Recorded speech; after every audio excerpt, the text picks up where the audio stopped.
আমাদের দাবি হলো জুলাই সনদের আইনি ভিত্তি দিতে হবে। এটা সকলের দাবি, এটা শুধু আমাদের দাবি নয়, জনগণের দাবি। কাজী এটা দিতে অসুবিধা কোথায়? কাদের ইঙ্গিতে দিচ্ছেন না? আমি মনে করি ভারত চায় না জুলাই সনদের আইনি ভিত্তি দিতে। তাহলে আপনারা কি ভারতের আকাঙ্ক্ষার প্রতিফলন ঘটাচ্ছেন? আমরা অবশ্যই দাবি করব জুলাই সনদের আইনি ভিত্তি দিতে হবে। অন্তর্বর্তী সরকার শুধু নির্বাচনের জন্য বসেন নাই। তিনি কেন বসেছেন আমরা সবাই জানি। সংস্কার, আপনি সংস্কার না করে কিভাবে নির্বাচন দেন? দৃশ্যমান বিচার না করে আপনি কিভাবে নির্বাচন দেন? যদি শুধু আপনি নির্বাচনের জন্য ক্ষমতা বসেন তাহলে আমাদের কোনো আপত্তি নেই, কিন্তু যদি আপনি তিনটা বিষয়কে নিয়ে ক্ষমতায় বসেন তাহলে অবশ্যই আপনাকে সংস্কার করতে হবে, দৃশ্যমান বিচার দেখাতে হবে, এরপরে নির্বাচনে যেতে হবে। নির্বাচন কোন পদ্ধতিতে হবে? ইসলামী আন্দোলন বাংলাদেশ অনেক আগের থেকেই দাবি করছে পিআর সিস্টেম নির্বাচন।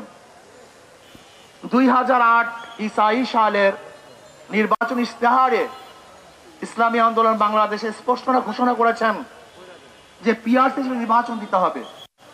পিআর সিস্টেম নির্বাচনের ফায়দা কি, উপকারিতা কি, এ বিষয় ইতিমধ্যে আমার মনে হয় জনগণ বুঝে ফেলছে, জেনে গিয়েছে। এমনকি বর্তমান জরিপে দেখা যায় 80% জনগণ পিআর এর পক্ষে। পিআর এর বিপক্ষে কিছু নাই তাই বলবো না। ঔষধ যখন সেবন করি সেখানে লেখা থাকে এর প্রতিক্রিয়া কি, সাইড এফেক্ট কি আছে। পিআর এর ব্যাপারে দুই একটা সাইড এফেক্ট নাই তাই বলবো না, কিন্তু দেখতে অধিকাংশ ভালো না মন্দ। যদি পিআর এর খারাপ থাকে 1%, ভালো 99%। পিআর এর বিপক্ষে যদি বক্তব্য দেওয়া যায় 2%, তাহলে পক্ষে বক্তব্য দেওয়া যায় 98%। পিআর এর সবচেয়ে বড় প্রশ্ন কি? কে নির্বাচিত হবে, এটা তাদের সবচেয়ে বড় প্রশ্ন। স্থিতিশীল গভর্নমেন্ট হবে না, স্থিতিশীল সরকার হবে না। আমি তাদেরকে প্রশ্ন করতে চাই, ধরে নেন আজকে যে পদ্ধতিতে নির্বাচন হচ্ছে সেখানেও যদি এককভাবে কেউ সংখ্যাগরিষ্ঠ অর্জন না করে, সংখ্যাগরিষ্ঠ না পায়, তাহলে সেই পার্লামেন্টের অবস্থাটা কি হবে? সেটা তো দুর্বল পার্লামেন্ট।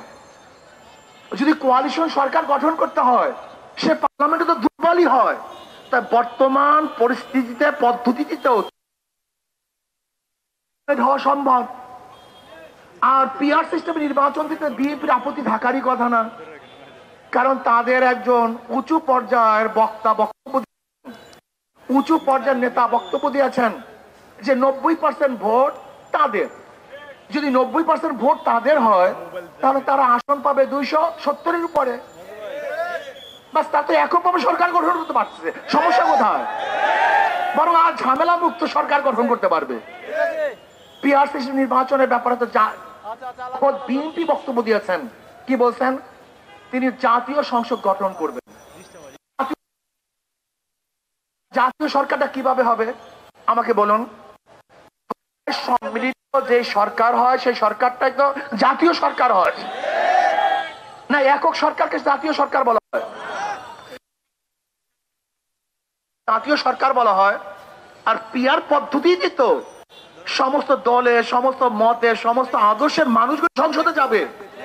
কাজে সেহেতু বিএনপির বক্তব্য অনুযায়ী তো পিআর সিস্টেমের নির্বাচনের প্রয়োজন।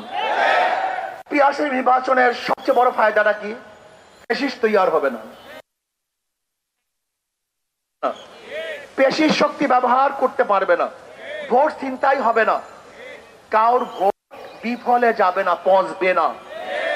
সব দলীয়, সব আদর্শের, সব মানুষের সংসদ হবে, যেখানে থাকবে মুসলমানদের প্রতিনিধি, হিন্দুদের প্রতিনিধি, খ্রিস্টানদের প্রতিনিধি, সেখানে থাকবে ডান বাম সমস্ত প্রতিনিধিরা সেখানে থাকবে। রাস্তায় আন্দোলন করতে হবে না, আমাদের আলোচনা হবে সংসদের মধ্যে। রাস্তায় চিল্লাচিল্লির কোনো প্রয়োজন নেই। আজকে যে অমুকের নেতৃত্বে আজকে যুগপৎ আন্দোলন, আমি ওই সমস্ত পত্রিকার সাংবাদিক বন্ধুদেরকে বলবো সাংবাদিকতা শিখেন। যুগপৎ আন্দোলন প্রত্যেকের জায়গা থেকে করে, কারণ নেতৃত্ব করে না। মানে ইসলামী আন্দোলন বাংলাদেশে প্রথম যুগপৎ এই পিআর সিস্টেমের নির্বাচনের দাবি তুলছে। কাজী আমি সাংবাদিক বন্ধুদেরকে বলবো, লিখবেন, বলবেন, তারিখ আমার যেন ঠিক থাকে। পিআর সিস্টেমে নির্বাচন দিতে হবে, এই জাতির দাবি। সিস্টেমে নির্বাচনের পক্ষে থাকে তাহলে আমরা অবশ্যই দাবি করতে পারি। আর যদি জনগণ পিআর সিস্টেমে নির্বাচন না চায় তাহলে আমরা দাবি করব না। কাজে অন্তর্বর্তী সরকারকে বলবো, অবশ্যই আপনি রেফারেন্ডাম দেন, গণভোট দেন। যদি জনগণ ডিসাইড করে যে আমরা পিআর সিস্টেম নির্বাচন চাই, তাহলে অবশ্যই আপনাকে পিআর সিস্টেম নির্বাচন দিতে হবে।